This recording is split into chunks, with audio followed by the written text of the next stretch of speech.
Welcome to the weekly report. 14 people gunned down on the Cape Flats in less than a week, and the police minister wants the army called in. In Beacon Valley, 2 teenage boys were shot and killed and 3 others wounded while they were standing outside. The Cape Flats Safety Forum's A.B. Isaacs says that crime intelligence should have picked up on the increase in shootings and acted before more deaths were recorded. 4 police officers have been targeted in Nyanga and Kraaifontein. Their firearms were stolen in both cases. It's likely that these guns will be used in the execution of other crimes. The brazen nature of these shootings are an indication of the disregard for the law. But analysts say that law enforcement and police must be supported by other arms of government. The City of Cape Town needs to have a community safety plan that's part of its integrated development spend. There needs to be a clear relationship between the local councillor and his or her constituency. The Passenger Rail Agency is going to court to get rid of shacks built on its tracks in Langa. Authorities say the informal settlement is delaying construction work to reopen the railway line from Langa to Khayelitsha. However, a community leader says they are willing to move if PRASA offers them alternative accommodation with basic services.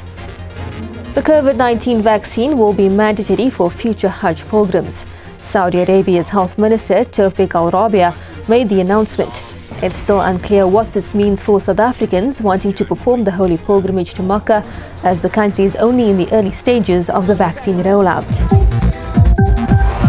The Democratic Republic of the Congo could soon be leading negotiations over the mega dam on the Nile River. Egypt and Sudan, who have been locked in a bitter dispute with Ethiopia, say they are in support of an enhanced structure of talks. Zionist Israel has revealed that it's working to influence the International Criminal Court as it prepares to investigate it for war crimes against Palestinians. This as it fears that thousands of Israelis will be caught in the crosshairs of the court. In a landmark decision in February, the ICC concluded that it had jurisdiction to investigate atrocities committed by the Israeli occupation military in the West Bank, besieged Gaza Strip and East Al-Quds. In a record 70 days, extreme adventurer Zirk Botha rode from Cape Town to Brazil. The 59-year-old's solo sea trip aimed to raise awareness about the planet and sustainable development. Botha says the relentless nature of the weather was physically and mentally draining.